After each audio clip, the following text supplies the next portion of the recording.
నిమ్స్కు గురుకుల విద్యార్థిని Tandur food poison బాధితురాలకి తీవ్ర అస్వస్థ గుట్టు చప్పుడు కాకుండా తరలించిన అధికారులు వికారాబాద్ జిల్లా తాండూరు గిరిజన ఆశ్రమ పాఠశాలలో ఈ నెల 10న కిచిడి తిని 15 మంది విద్యార్థినులు అస్వస్థకు గురైన విషయం తెలిసిందే.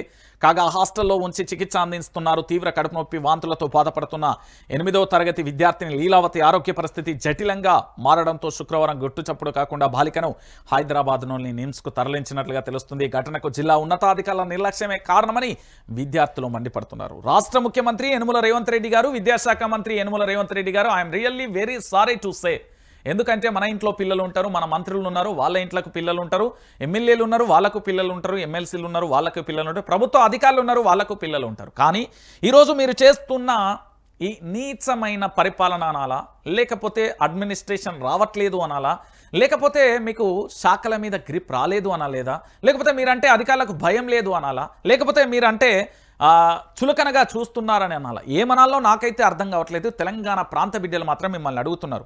పట్టెడు అన్నం పెట్టి చదువుకోవాల్సిన బిడ్డలను కాటికి పంపే పరిస్థితి వస్తున్నది తెలంగాణలో. అంటే ఇది భారతదేశంలోనే తెలంగాణ విద్యా వ్యవస్థ మీద గుడ్డలు పెట్టు అంటున్నారు రాజకీయ విశ్లేషకులు.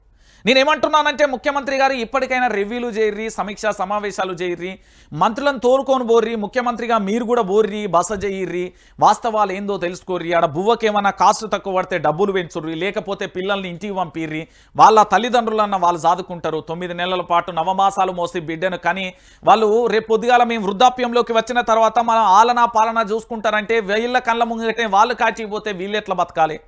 ఒకసారి దయచేసి ఆలోచించాలి.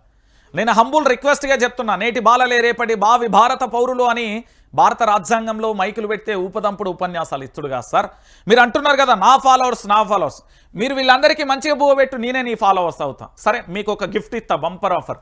మీరు వీళ్ళందరికీ మంచి బువ్వ పెట్టుర్రి, వీళ్ళకు నాణ్యమైన బువ్వ పెట్టుర్రి. అద్భుతమైన తెలంగాణ ఏంది అంటే ఒక భవిష్యత్తు కళల వారధులను మనం చూడొచ్చు. ఓ శాస్త్రవేత్తను తెలంగాణ నుంచి చూడొచ్చు, ఓ రాష్ట్రపతిని తెలంగాణ నుంచి చూడొచ్చు, ఓ ప్రధానమంత్రిని తెలంగాణ నుంచి చూడొచ్చు, ఓ ఆర్బీఐ గవర్నర్ను తెలంగాణ నుంచి చూడొచ్చు, ఓ సుప్రీంకోర్టు జడ్జిని తెలంగాణ నుంచి చూడొచ్చు. భారతదేశంలో ఏ రాష్ట్రమైనా తెలంగాణని ఇట్లా గర్వంగా చూసేలా వాళ్ళకు మంచి బువ్వ పెడితే వాళ్ళు గొప్ప గొప్ప చదువులు చదివి ఈ తెలంగాణ రాష్ట్రానికి మంచి పేరు తీసుకొస్తారు. ఈరోజు ఈ బిడ్డలను చూస్తూ ఉంటే చాలా బాధేస్తున్నది.